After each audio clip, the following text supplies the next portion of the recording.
Welcome in to the Meltdown. Today on the show, just a day after the list of which actors should be considered for the job was presented by John Lunsford, we may officially have our next James Bond. Star Wars has dropped the trailer for the Disney Plus series Acolyte. And speaking of Star Wars, Bob Iger has received the full backing of Star Wars creator George Lucas. And Luntz's list today profiles the 5 X-Men characters that mean the most to him as we approach the release of X-Men 97. It's all straight ahead, right here on The Meltdown, presented by MyBookie, broadcasting live from the Culver studio. 2 big boys in a tiny studio, teaching you and me about everything they know to make sound. A meltdown, it's the meltdown, time for the meltdown, coming for the meltdown, let's start the show. A big thank you, as always, to all of our loyal Meltdonians watching on YouTube, Facebook, X, and Twitch. Couldn't do the show without you and appreciate you making us a part of your daily routine. Make sure you smash that thumbs up button for us. Helps us out a lot on the YouTube. The other half of the Meltdown, that is John Lunsford. John, you couldn't win back-to-back poker championships week to week, but you hosted a really good game last night at the Primetime Poker Club. What do you think made last night special?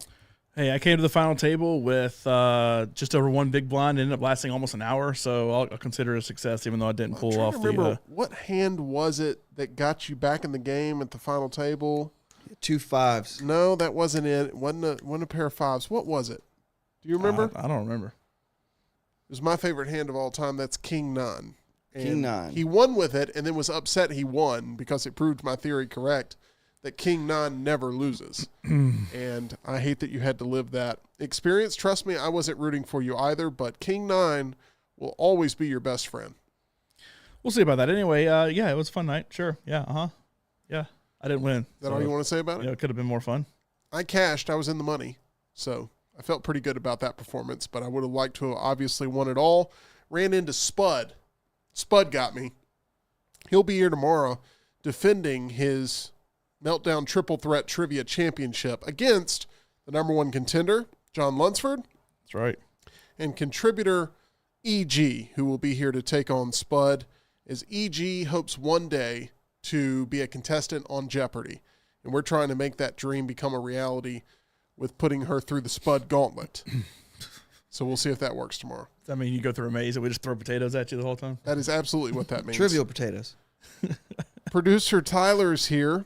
No Spider-Man update. Nope, nothing today. But you do Ready have to the clap. You do have some superhero news for us, right?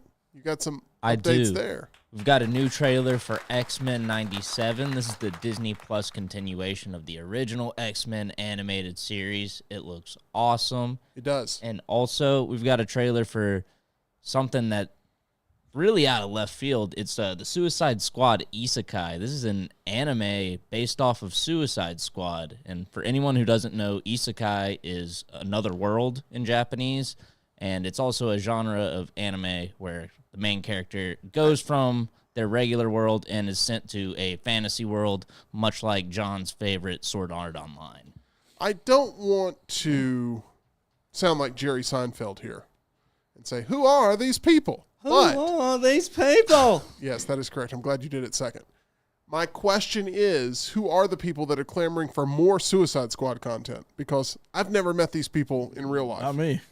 I know you're not, but I don't know who is there either, really a demand for Suicide Squad content? How did the video game do? Did the video game not do well? Not- It was not great. horribly received. It's in the same universe as all the Arkham games, and there's some story decisions that really don't trust sit me. well with the Arkham community. I saw. They killed Batman. I thought the premise could Yeah. kind of be cool. Like, hey, we're going to kill Batman, Superman, all those people. But, like, ultimately, every time I saw it pop up on the screen, I was like, I just don't think this is quite it.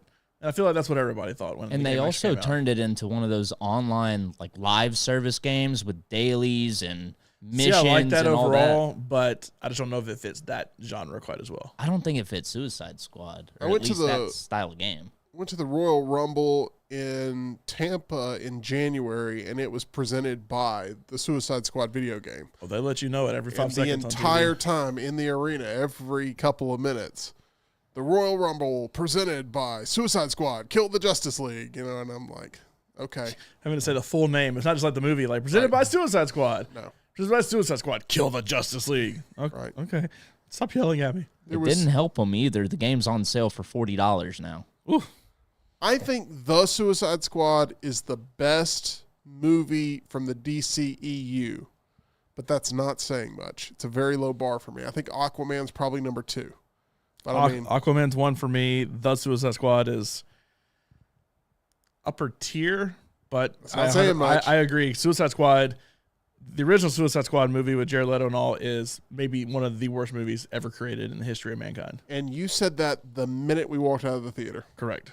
And some colleagues that we went to go see that movie with said, now finally my version of the Joker on the screen. And I'm like, Oh God. What? your version My of generation? the Joker. Yeah, it's like finally they got my generation's Joker right. That was basically It's it. kind of thing that, like, we went with multiple people, and I feel like I would turn to Tim and be like, that's the worst movie I've ever seen in my life. And then without hearing that, that's my Joker represented on the screen. Oh my gosh, that was so great. And then we went and did like a 2-hour review on it the next day, and it was not an agreed upon consensus. We have people in the chat trying to cause fights here. We have Russell saying who won last night, talking about King 9 as well. Spud won last night.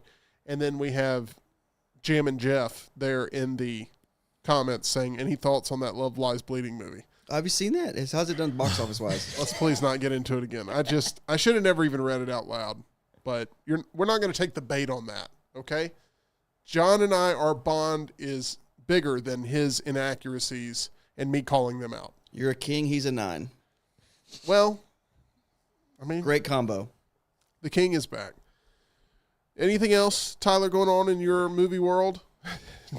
John's just trying to hold it back there. Anything else The going king on? is back in 4th place, which is better than Love Lies Bleeding did. Anyway, Oh no. Oh, you were coming to the correct side of this argument. Final note about Suicide Squad Isekai. No, that's He's not a what I'm guy. saying. I've moved on from That's not what I'm setting up. That's not what I'm setting up. Oh, Do you? I mean, this better be a damn good note because that's not what I'm looking for. But go ahead, give me the good note. Give me the all good right.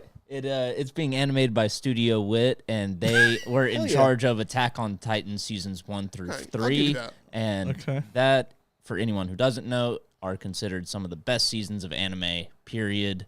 Now in 2024. Okay, but Tyler, keep it on you because you have some non-superhero movie news that we talked about that I cannot wait for you to unleash here. You know what I'm talking about. Oh, Go ahead and unleash drop the this bomb. is big news. This is big news. All right, in 2026, there's going to be a movie released, and we've got some casting news for it. Bill Hader's going to be the Cat in the Hat.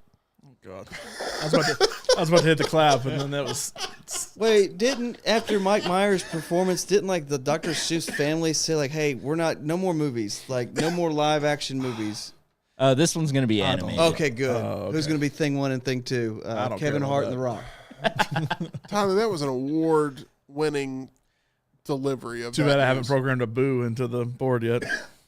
I love Bill Hader. I think Bill I love him Hader's too. He's I great. do too. incredible. I literally don't care anything about a Cat in the Hat movie. I am choked You didn't up. like the Mike Myers classic? No, I didn't. Oh. That movie is freaky. I'm sorry, but it is creepy. It is. That was before the Love Guru took place, and I mean, Mike people should have Myers, known. Mike Myers likes to put himself into certain suits, and like it just.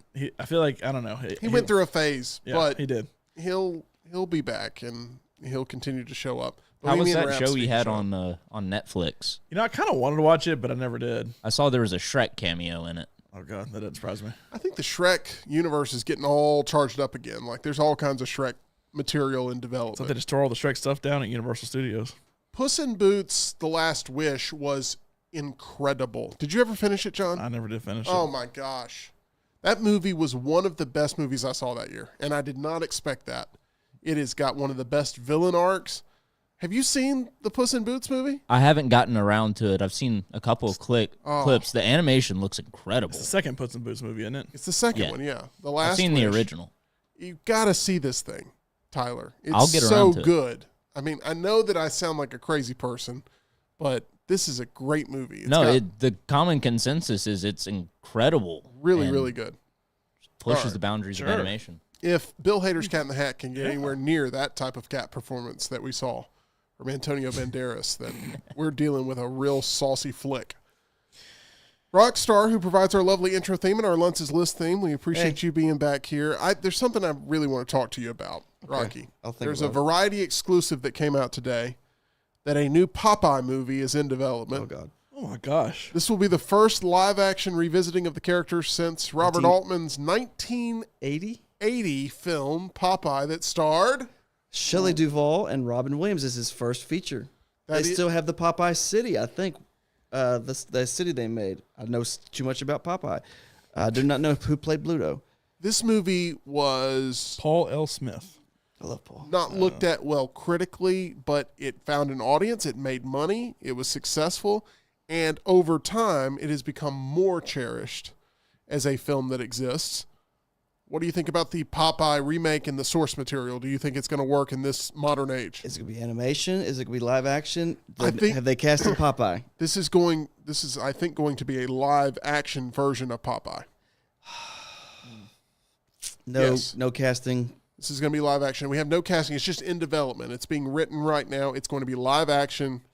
And I'm trying to think of what's the demographic for this now? wasn't doesn't Popeye exist. released in like the 1980. the movie was, but cartoon, the like actual the cartoon comics. like It's like the 1920s. Yeah, Or- the comics like were You said the 50s? I said the 20s. Well, I thought it there was was like the 20s. there was color. yeah, there's colored versions yeah. of Popeye, but they could have been. It's just I don't know who 1933. is, right between it. and it's not in it's not like in popular culture at all. The spinach thing, yeah, but like that's it. Like I don't know what's. Okay, It's like can I they're give going to you, finally give us a Jolly Green Giant movie. can I What? throw out an actor that I think would be perfect for Popeye? And you guys tell me if I'm right or wrong. John Cena. Channing Tatum. Channing Tatum for Popeye. Is he doing an impression, or is he doing like my vision of that's my generation's Popeye, like that your Joker guy? Like, are you gonna have where he doesn't do the blow me down, all that stuff? Where he just like, oh my God, if it's Chris Pratt, I'm gonna hit you. It's not going to be Chris Pratt. You think it should be Jason Statham? You think that would be a good Popeye? I'd rather see Channing Tatum than that, but I would rather see John Cena than Channing Tatum. Jack Black. I mean, like, it's gonna be something like that. I'd say Jack Black would actually, but he's not really. Yeah, I don't think Jack Black. But they gave those- I don't they think did- he builds. They did prosthetics on Robin Williams' arm for the Crazy forearms. CGI to turn Yeah. Jack Black from old man, Because he's turned into big this beard, chunky Jack Black into super ripped. Yeah. No, I'm not excited about that. I did remember as a kid watching the Popeye movie with Robin Williams. I thought he did a great job. I mean, he's such a great actor, such a great performance. Sad, but not a big fan of Shelley Duvall as Olive Oil. But I don't Olive know, Oil. Yeah. I don't know who the hell you could have casted for that Yeah. in 1980. After she had a big 1980. She had The Shining, and then she had Popeye. Then she had Fairy Tale Theater, which was fantastic. I don't know if y'all watched that when y'all were younger. There's some other Shelley Duvall movie that's coming to my mind that I cannot think of right now. Anything else that you know from Shelley Duvall where she plays? You always get Shelley Duvall and Shelley Long mixed up. I know that. It's possible. I do, but I'll Shelley, have to think about it. We have Jeff who says, first movie I watched on HBO, Popeye. I think that may be correlated there. Two separate messages. We have Charles that says, I remember watching it as a kid and it kind of creeped me out. And then he talked about watching Popeye on HBO as well right after they got satellite installed. Can you imagine? It's like, man, we're going to get a taste of the future here with HBO and the first thing that pops up is Popeye. I don't know. That seems like it could be will blow me down. sort of exciting. Yes. Okay. We talked a lot about Popeye, but what if you pop your teeth out of place? Nope, that's not a good one. What do you? Nope. That's not a good No. one. That's not Try good. again. Swing and a miss. Something that's eye popping is dental care. Dental care is very important. I love my dental team. You're going to love them too. You need to call them up. They're located on Grants Mill Road, Alabama Dental Associates, led by Dr. Jeff and Dr. Brian. They work closely together as a team, utilizing specialized training necessary to prevent, diagnose, and treat whatever your dental condition may be. I'm always sort of a nervous patient at the dentist. Not anymore with Alabama Dental Associates. They make me feel comfortable. They make sure that I'm completely numb before they do what they've got to do. And I feel like I've been completely brought back to where I need to with my regularly scheduled checkups there with Alabama Dental Associates. They stay current on the advances in research treatment, so you know you're receiving the most advanced dental care possible. They help me get back on track, and they'll help you do the same. If you've been putting off that routine checkup, get back on track with Alabama Dental Associates. They can help you at 205-956-8977. That's 956-8977, or visit alabamadental.com. They look forward to seeing you. Our Meltdown team will be very busy this week. On Thursday, Jam and Jeff will hopefully have a Roadhouse review for us. Later that night, we should have reaction videos following the release of Ghostbusters Frozen Empire, which you will be taking care of, John. Yep. That is your assignment. I've got Late Night with the Devil along with Retro Joe, who is soon to be shown here on the channel, and Tyler. I believe, Tyler, you're going to Late Night with the Devil with us. Yes, I'm going to Late Night with the Devil, and I'm going to try and hit Immaculate right after that and do reactions for both. Oh, my gosh. Look at Tyler trying to win Employee of the Month here on the Meltdown. Laurel is also going to be seeing Immaculate, and we'll have a reaction video from her. So, tons of new entertainment coming out this week when it comes to movies, and we're going to have all the latest reactions for you. We've got to react to something else, though, and that is the news that we saw today, reported by, was it the Sun tabloid, that an official deal has been offered to who should be the next James Bond, who could be the next James Bond, who would be the next James Bond if this ends up being confirmed by the studios, and that is Aaron Taylor Johnson. Hyphenated loser. John was very upset 500 today.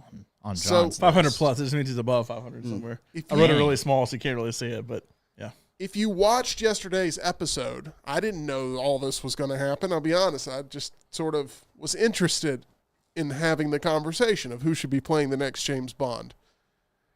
Well, we did this list yesterday. Lunsford threw out the 5 contenders that should be up for the role. Aaron Taylor Johnson did not make the list, John, even though he was a heavy favorite to land the role. Why did Aaron Taylor Johnson not make the list yesterday? Just doesn't do it for me in general. I mean, I've seen Kick-Ass. It's fine, I guess. He was the inferior version of Quicksilver of the two that we saw between Age of Ultron and X-Men, with Evan Peters being the other one, they've now gone back to of, hey, if we're going to bring Quicksilver back from the dead, we're going to do Evan Peters' version in the MCU instead, by having him in WandaVision. And then Godzilla, I mean, it's fine, but once again, it was him and his sister playing husband and wife all of a sudden in a movie right after Age of Ultron, but that had nothing to do with them. It's all about Godzilla. So he has just never done it for me. Craven does not look good to me. It's just going to be another one of these Sony Spider-Man movies that have all been really bad. He better Just don't do sign it that for me. contract before Craven comes out. You're right, because it's only going to get worse from here. So, look, if Bond was the kind of thing that you could say, let's try it and see, then okay, try it and see. And it may work great. I don't know. He just doesn't do it for me. But he's not the kind of person that I said, okay, we have to build a full franchise off of him. Every Bond you have to do that with. That is not the person I would choose. Tyler, I know you're a big fan of Kick-Ass, which is where I first saw Aaron Taylor Johnson. Do you think he may end up being a great James Bond if this officially is something that goes through? Because while it's being reported by the tabloids, the studio, Eon Productions, I believe, is behind James Bond. They have not confirmed anything about this, nor have they denied anything about this. Do you think this is a good choice? Do you think we're headed in the right direction to an Aaron Taylor Johnson Bond era? Yeah, I think he could be a good young Bond. When John brought up Will Poulter yesterday, I also thought of Aaron Taylor Johnson. They kind of remind me of each other. Similar vibe, I guess.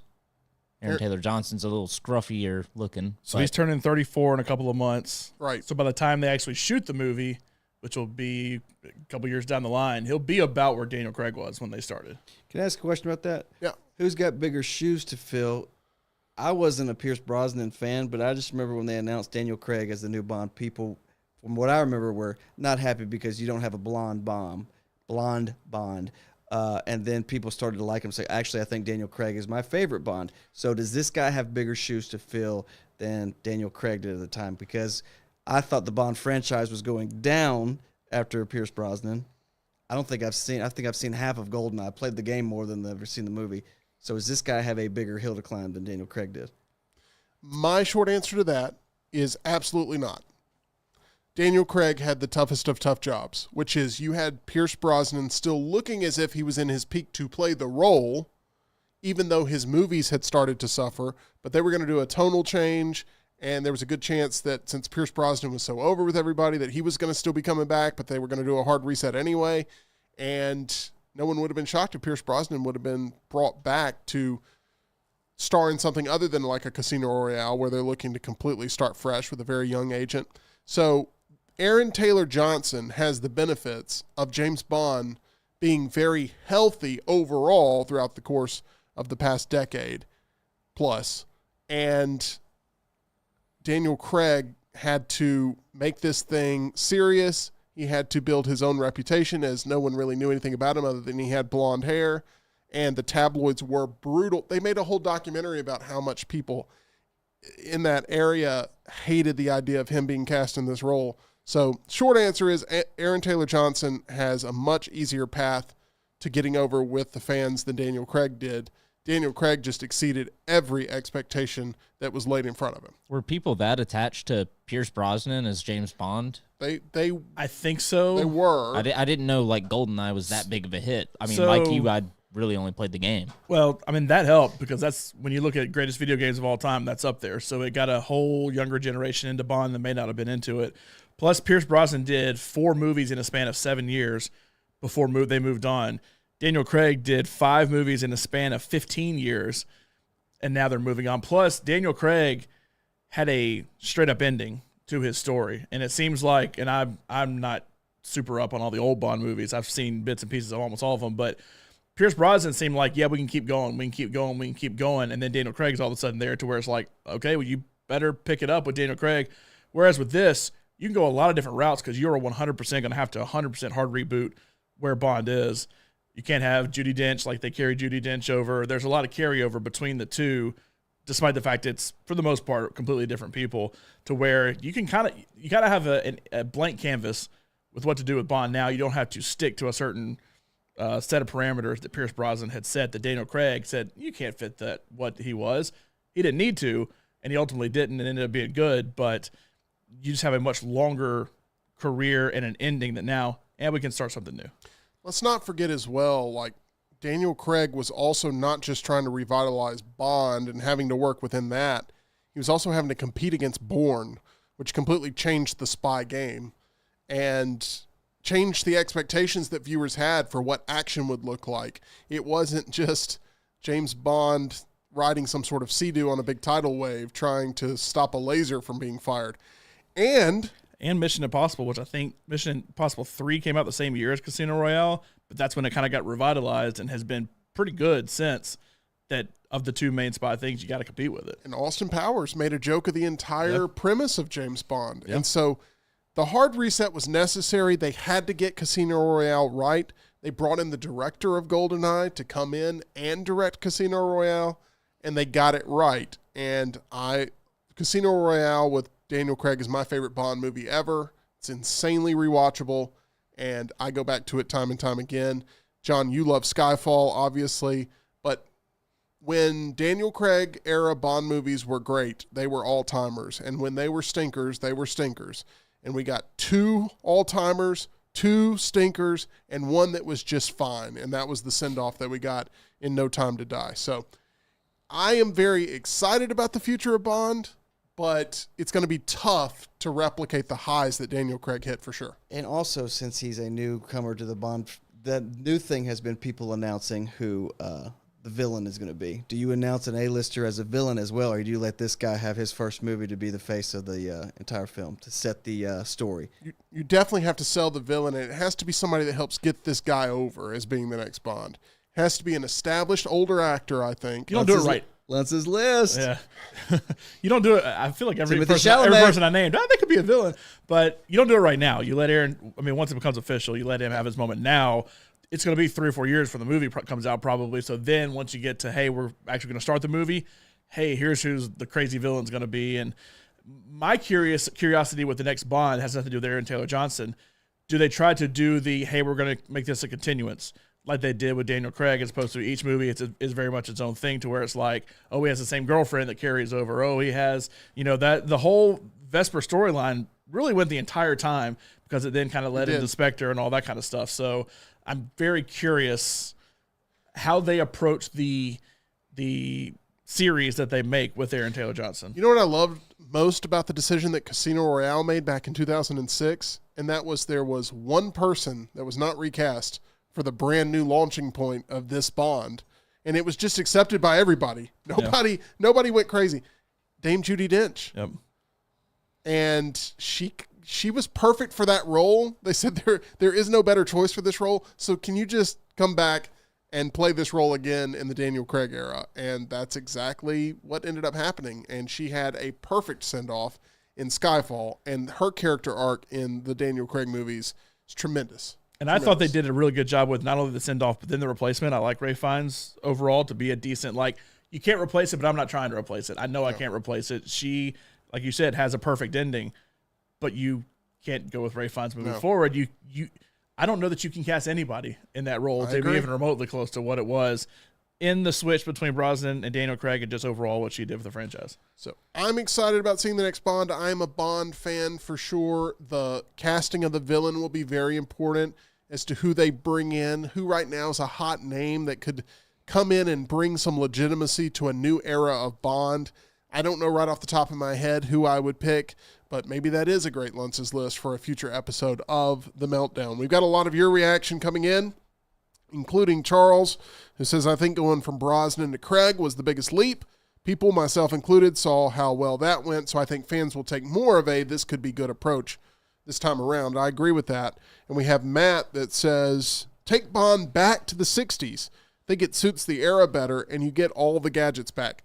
From what I've heard, that's what Nolan wanted to do, was to make a retro Bond and to set it in the 60s and create a world that existed already in cinema, but bring us back to it and make the 60s matter again.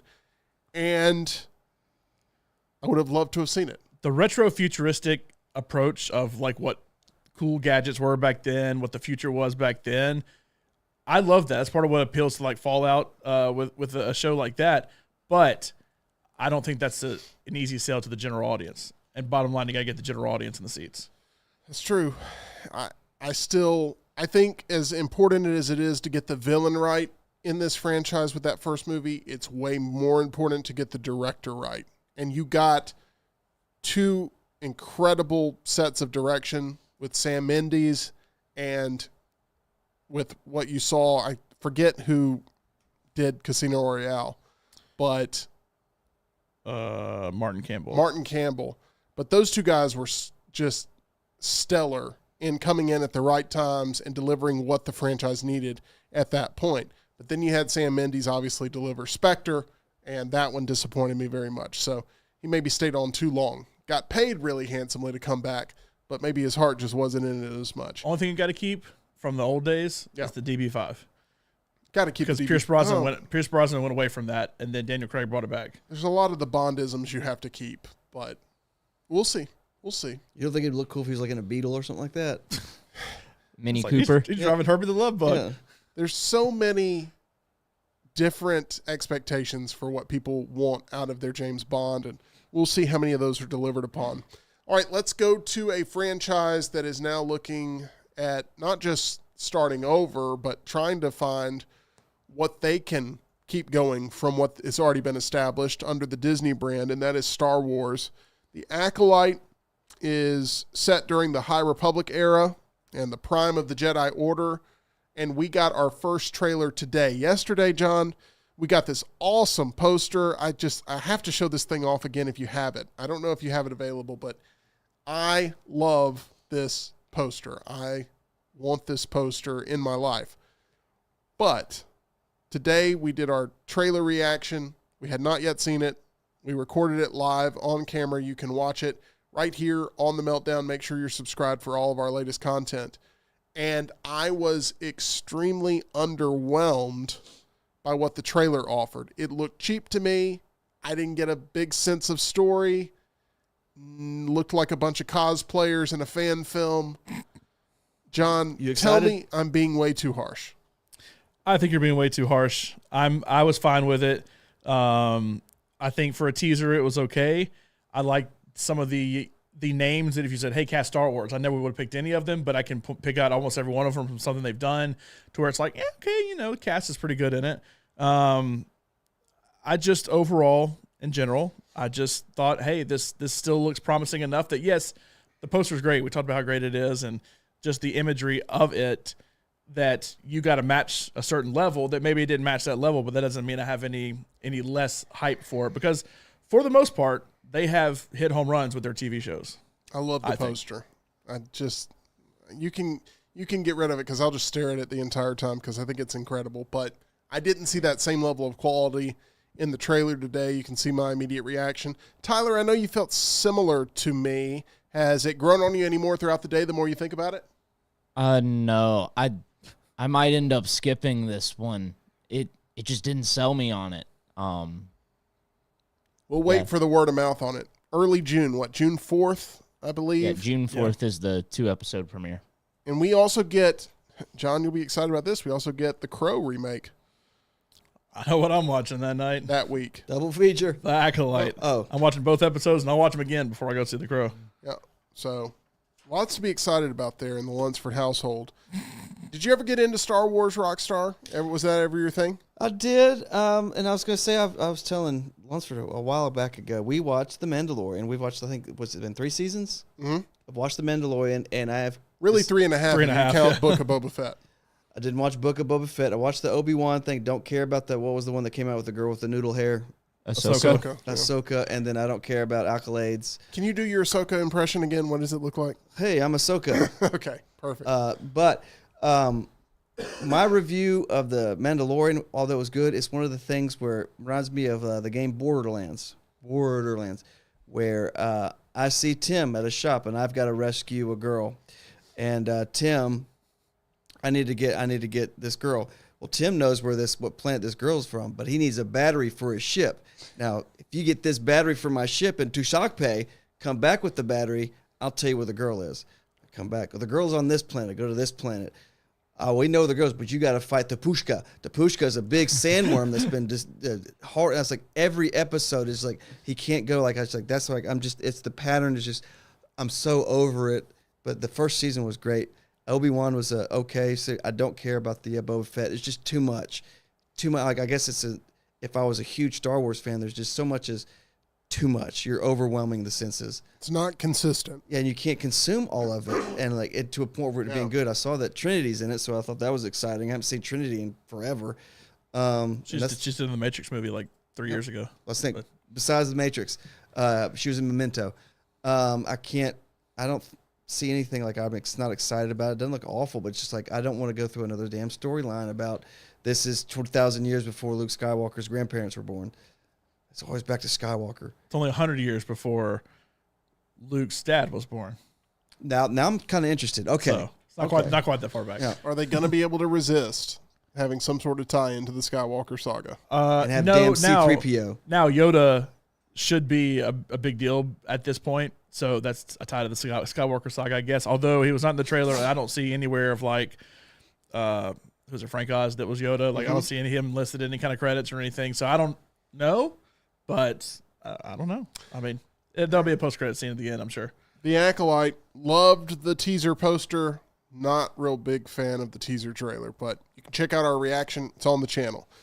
Let's go right back to Star Wars and Disney because according to Deadline, George Lucas has come out in full support of Disney and CEO Bob Iger as the company wages a bitter proxy fight against activist investor Nelson Peltz, who's making a run for 2 seats on the company's board. In a statement issued this morning, George Lucas said, quote, "Creating magic is not for amateurs.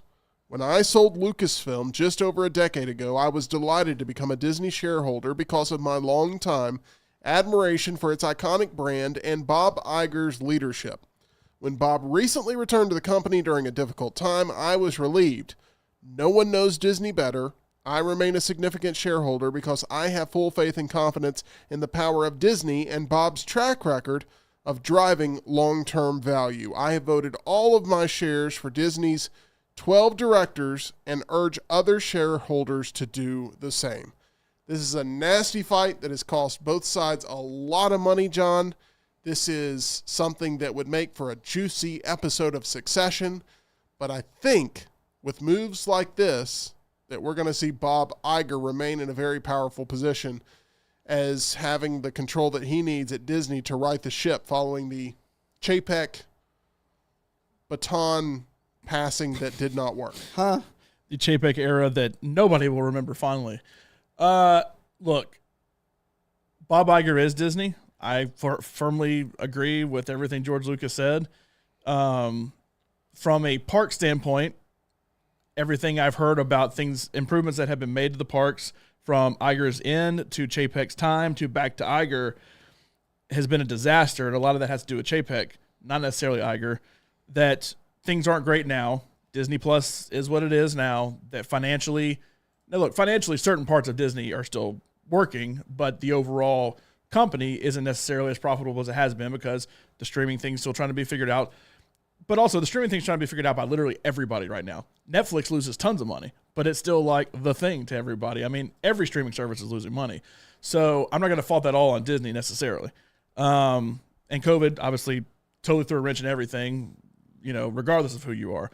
So I'm not going to put a lot of blame on Iger yet. Now, 5 years down the line, if things are still going south, then yes, it's on him. But he's come back in. When they announced he was coming back in, that's the best news Disney has made in a long time.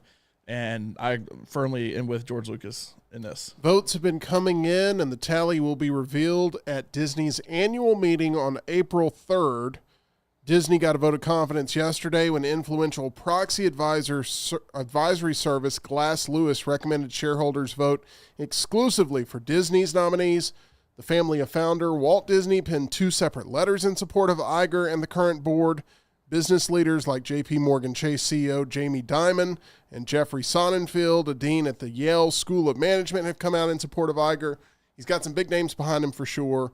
This is corporate politics. I don't know who else I need behind Bob Iger because it seems like it's just the other rich people that just have a financial interest in it. And I get you got to make money, but every name that has built the magic that we've had over the years is all behind Bob Iger, and Bob Iger's created a lot of that magic in his time. Bob Iger acquired a lot of assets for Disney during his original run as CEO, including Star Wars, which was a huge deal, including Marvel, which was a huge deal, including Pixar, which was a huge deal. And all of these things soared under his leadership. And now all 3 of these things desperately need to find their footing again, and they all need hits.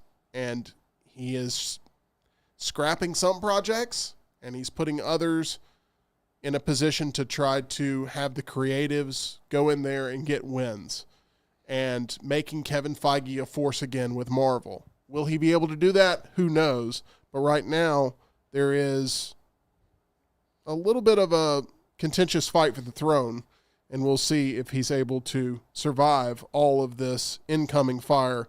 But I think he will, and George Lucas provided a big shield for him today for sure.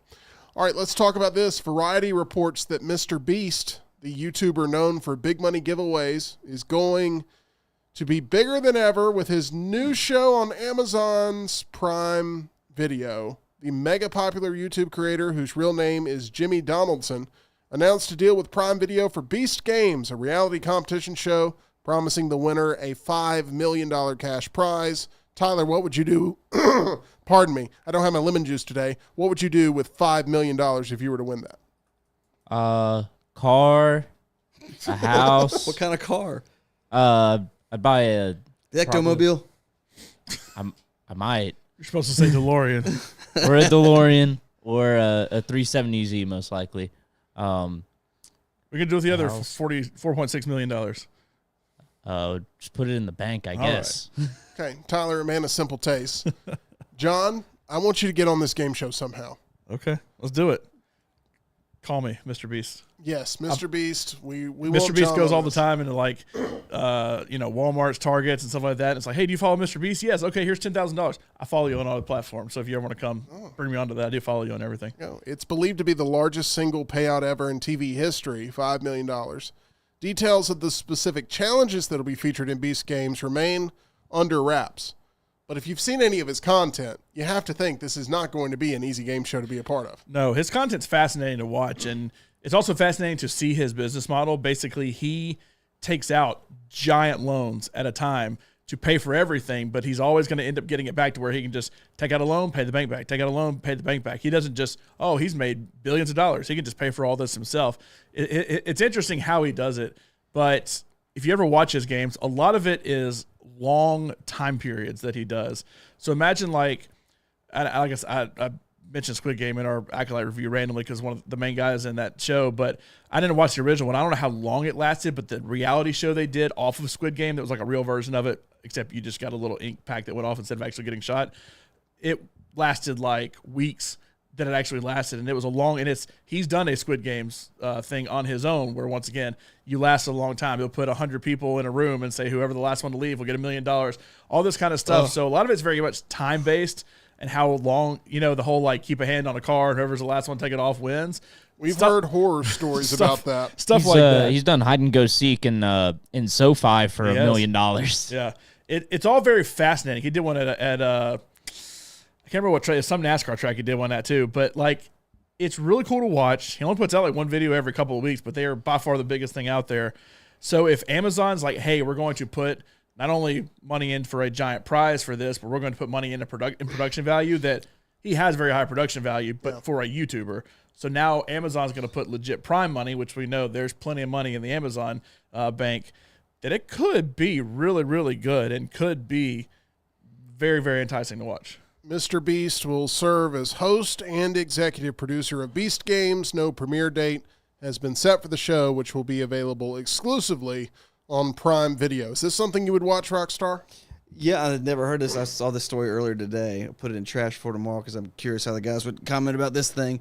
But yes, and is it a live thing or is it something that's pre-taped? I think it's pre-taped. I'm sure pre-taped. Because it's got to have a lot of production elements behind it. I'm going to check it out. I've never heard of this guy till today because I'm not a big YouTuber guy that knows all these things. And it does sound cool. I did remember Tyler saying the hide and go seek thing at SoFi. That kind of stuff is creative. It intrigues me. But you got to come up for Amazon to get on board and give you that $5 million paycheck for the winner. It's got to be what he came up with for not my channel that I want to do on Amazon. So I'm curious what the challenges would be to one-up what you've done in your career. Tyler, in the things that you'll be buying with your $5 million if you were to win this game, I think a house would be one of those, right? Oh, God. For sure. You know who I would recommend you use?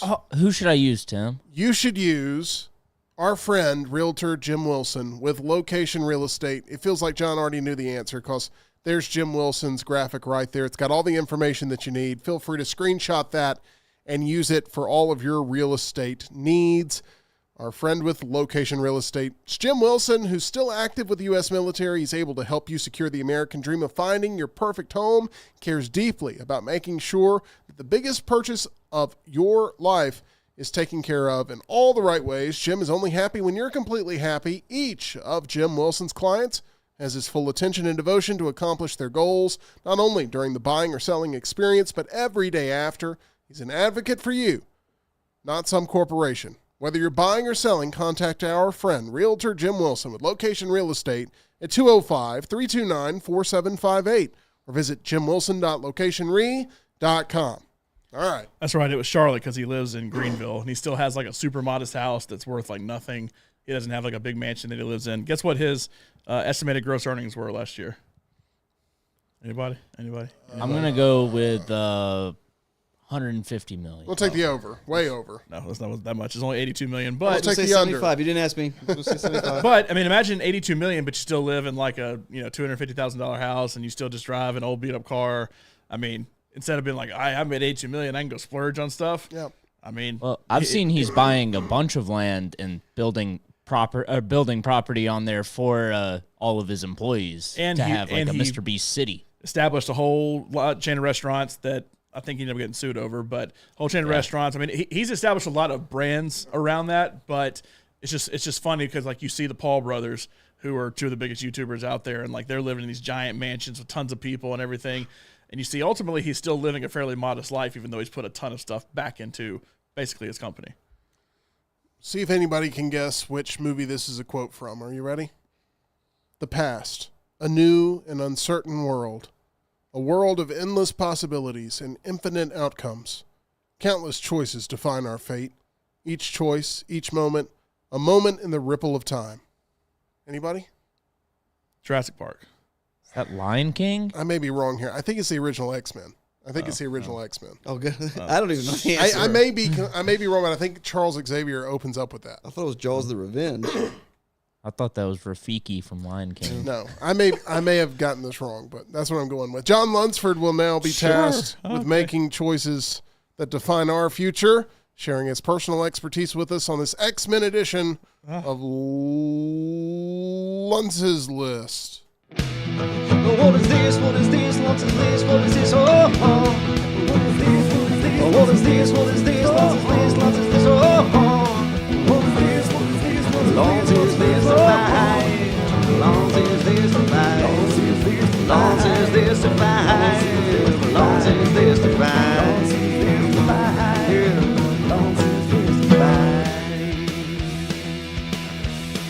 All right, John. Time for you to name your 5 personal favorite characters from the X-Men universe. All right. So let me first say I'm actually not a giant X-Men fan. I like the X-Men movies. I've seen all the X-Men movies. They're fine, but not my favorite batch of superheroes out there. However, like I said, I've consumed all the movies, and you said basically X-Men characters, period. Yep. Not just from the original trilogy. Yep. Not just from, the younger movies. I guess there were 4 of those, and not just from the cartoons or anything like that. So I took a lot of different things into why I ultimately like some of these characters. So with that, number 5. Well, really, it's erase the board first, but Are villains included in this Erase too? the board. I thought about a couple of villains, but I did not include any you villains. didn't include villains in this? Although, yeah, I guess they're technically as a villain on this. Jubilee's going to be number 1. I used to watch that cartoon. My only complaint was I love the X-Men cartoon, but was Saturday mornings when it was on, that was one of the cartoons that would give you 3 minutes of content, then go to 6 minutes of commercials. They would. It was ridiculous. Even as a kid going like, this is ridiculous. Yeah. But I used to love the X-Men cartoon, had the action figures. So you are you talking aware of about X-Men 97? Movies I'm aware of it. breaks. Will I watch it? Probably not. Did you hear that? What's Professor X's The Past? It's a time where we're all in right. English P. Okay, I got it. I'm pretty sure Professor X said space, the final frontier. He did. He did that in, God, that was Force These Awakens. are the voyages of the Starship Enterprise. I don't remember exactly what it was. Force Awakens. Anyway, number 5 on the list, that would be Wade Wilson, a.k.a. Deadpool, who has not been a part of X-Men in the movies because it's been a very different thing. Obviously, a hard R character. However, they will all combine soon enough. And I imagine we will see a handful of X-Men in the Deadpool movie, if I had to guess. I can only imagine the movie's going to be full of cameos galore, so I imagine that's what you're going to get in that. Here's the whole reason I like Deadpool. Number 1, there's a game called Marvel Heroes that I played a ton of that was on PC, and Deadpool was a great character in it. Second, there's a game called Marvel Ultimate Alliance that I played a ton of. Fantastic game. He was a playable character in it. The biggest reason I like Deadpool, other than as you're running around, he'll just make, wisecracks the whole time. It's the only character you can use guns. And when you're playing a game, the best way to kill people sometimes is to use a gun. And so Michael Scott Improv, always have a gun. I liked Deadpool.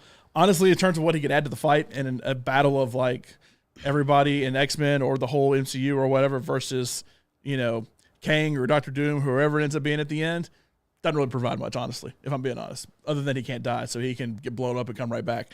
But, overall, I'd probably throw him at number 5, but honestly, it has to do with the video games that I like playing with him in video games. The quote I read to start off Luntz's list I can tell by the look on your face, it's like, oh, that's not from X-Men. from X-Men Days of Future Past. So it is from X-Men, but Just not wrong the one. original movie. Yeah. But I assume it was said by Patrick Stewart because he was in that one. Yes. Okay. Or at least Hey, Charles they Xavier. They both are in it. But Let's go to number 4. Anyway, number 4. All right. Jubilee. You excited about X-Men 97, Tyler? Yeah. Yeah, I mean, I was I a can big feel fan of the original series, but I don't know if I'll watch all of this. Yeah. Cyclops at number 4. Nice. Gross. Cyclops. Oh, my gosh. Ugh. Hey, my eyes hurt. I can't chop down Let me trees. just say- Here, wear sunglasses. How much I would love to be able to wear sunglasses 24/7 and never have to look at anybody. I could go to sleep and y'all will never know it. So I think that's actually pretty cool. Plus, I think he's better than his brother, Havoc, who can't control anything. At least he can just go pew pew and take you out. God, those sound effects. Pew pew. I just feel like you'd be a constant liability everywhere if you're Cyclops. Oh, he's got to get his eye exam every year. Once you've become an X-Men though, and Charles gives you what you need, then you're in control. But if those fall off, Well, I mean, yeah, but I could say that for a lot of people. Well, if this one thing happens, then you're screwed. Cyclops has a bunch of possible things that could happen that would ruin Can he him. not get contact lenses to do the same thing? How do you Maybe activate at those? this point, back in the day, he couldn't. Not in 97. I should also say I have never once seen an episode of that X-Men cartoon. But no, Cyclops, I think it'd be cool. Plus, he can keep you at a distance. I can pew pew you away from a distance. I wasn't as high on James Marsden back in the day when he was first playing Cyclops. Then you saw Westworld. But then I saw Westworld, and then I bought. Now that going back and rewatching it, I bought into him a little more. I like Ty Sheridan. Okay, Was he in Sonic? who played the James Marsden? Yeah. Boy, after the sheriff, I Westworld got canceled, boy, he went downhill. He was in Superman Returns as well. Yeah. Ty Sheridan, he's okay. Buffy the Vampire Slayer. I never watched Buffy either. But anyway, overall, I like the character. Okay, moving on. Okay. Number 3 on Luntz's list, 5 favorite X-Men. All right, let's see.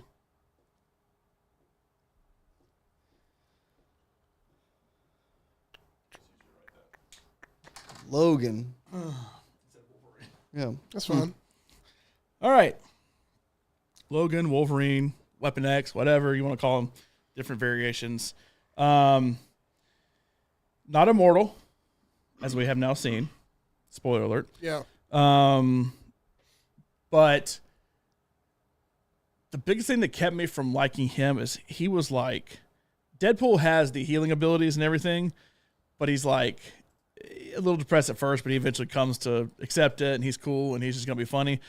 Logan, especially in Logan, is depressing as all get out and is like miserable in every aspect of his life because Cyclops took his girl, and once he starts getting poisoned in Logan, just starts going downhill mentally.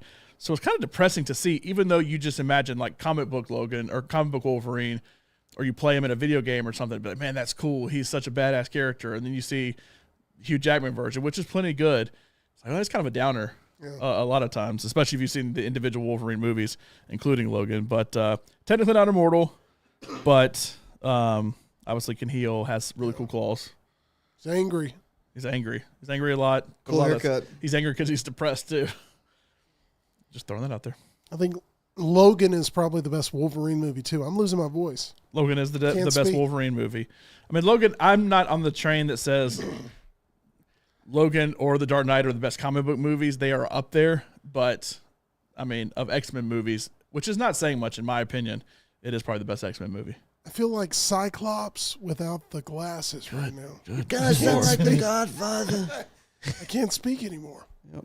I've lost my voice. You mute your mic and you cough really loud. Yeah. Oh, God.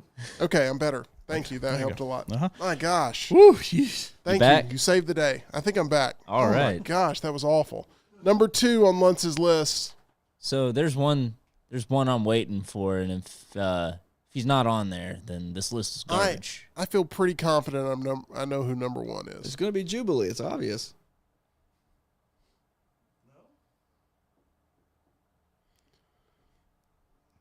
From what I've seen of the X-Men 97 series on Professor Disney X is Plus, it's number really 2. good.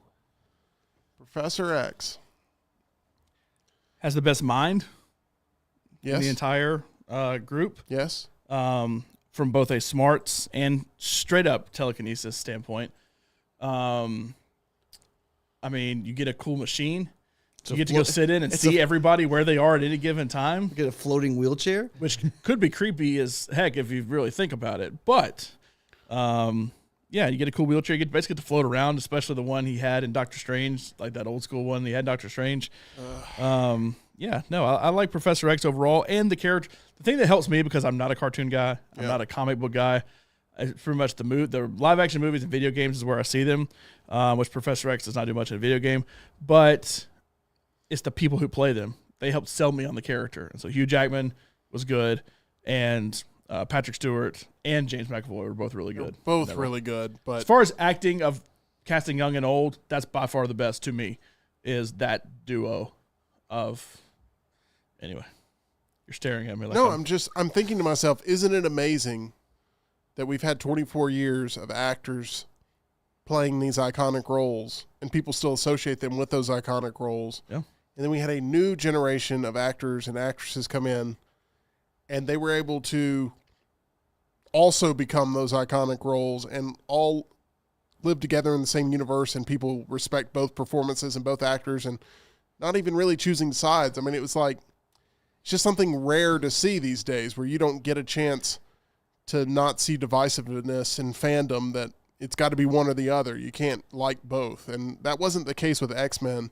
from 2000 all the way up to this point. But there's only been one Wolverine to this point, and they're going back to the well again with Deadpool and Wolverine, and I think it's going to work. But when you're essentially immortal, even though not technically, obviously with Logan, you kind of have to keep the same person. So I understand and Deadpool, of course, wasn't a part of X-Men as far as the original movies go, but I thought both Cyclopses were good. I thought both Professor X's were the best. My number one, I like both of the people fine, but I don't think they were it.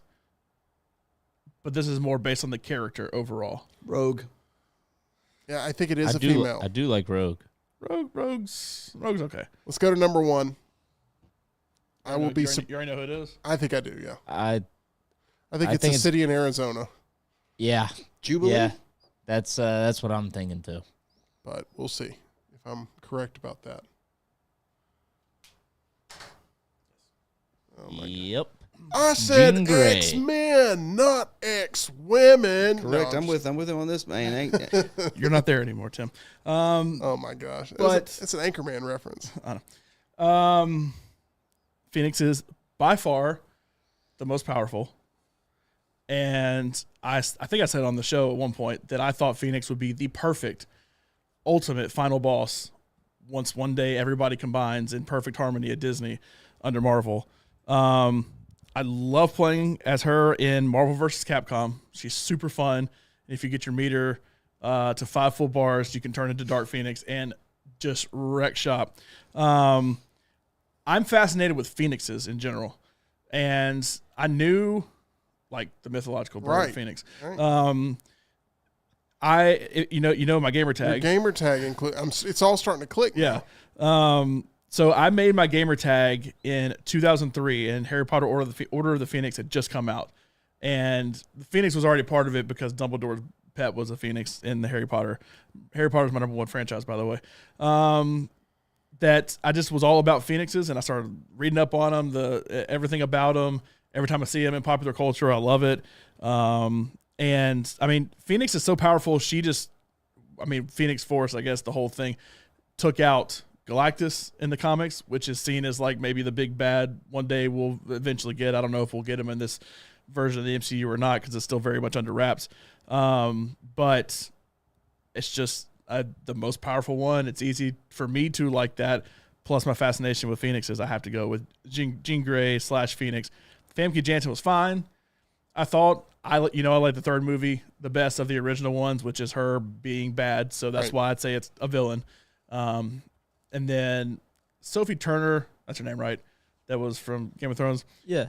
She was okay. The problem is they totally butchered her being the final villain in the Young movies.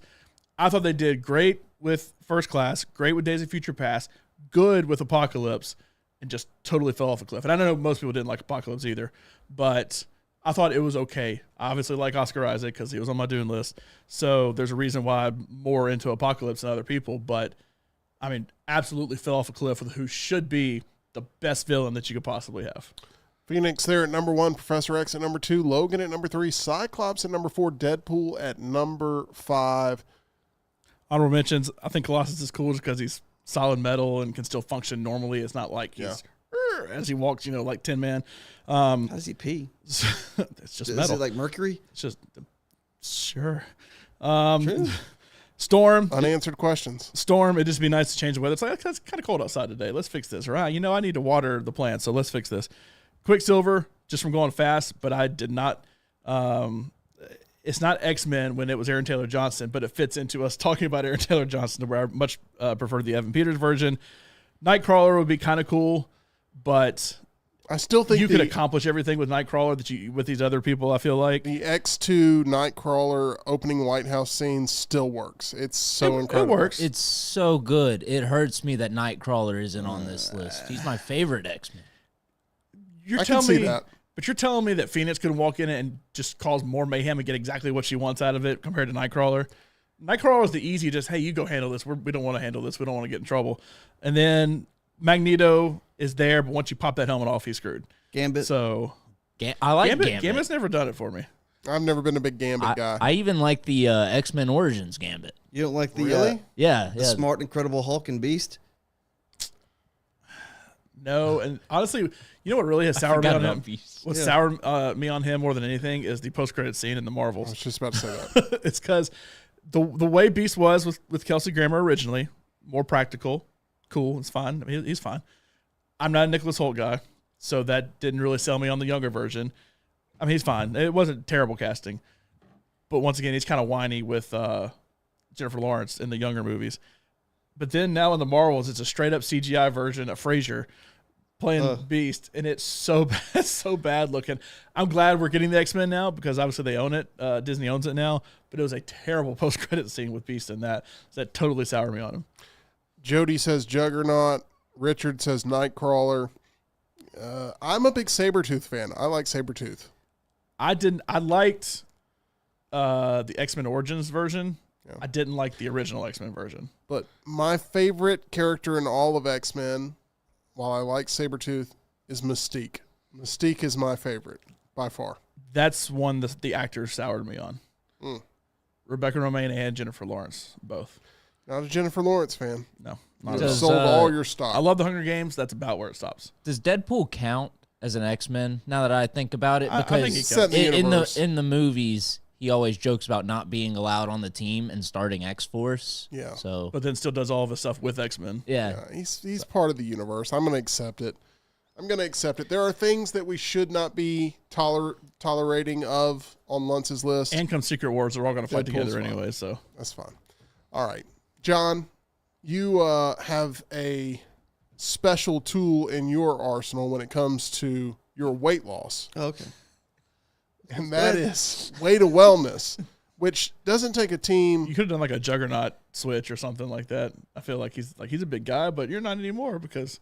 Sorry, I think that's better. Someone said Juggernaut. It didn't hit anyway. All I'm saying is Way to Wellness is awesome, and you have a team of people around you that are making it happen, much like the X-Men can rely on each other. You can rely on Leslie. Storm creates the rain. You're raining down pounds. Way to Wellness is why Juggernaut's not in Deadpool versus Wolverine. I just mentioned how I like Leo Schreiber better than the original Sabretooth, but like you could have done, wasn't Blob in X-Men Origins?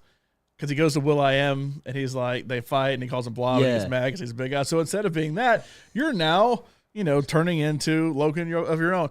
Go to Way to Wellness. Visit our friends Leslie and her board-certified team there. Go to aplanforme.com. I did it. Tim's done it. Jim Dunaway's done it. My dad's done it. We've all lost a lot of weight, hoping to be under 50 when I go and weigh in tomorrow. Tim and I are going to go over there, try to film a little content as well. So hopefully you'll have that here. Instead of my beautiful face, you'll see us at Way to Wellness coming soon. But aplanforme.com, you can learn more. You can get that consultation, and you can start down the path to a healthier life. Go to aplanforme.com. One thing I love about our shows, it's no longer turning into just telling you about our great advertisers. It is critiquing each one of my pitches to talking about our great advertisers. And you know what? That's fine.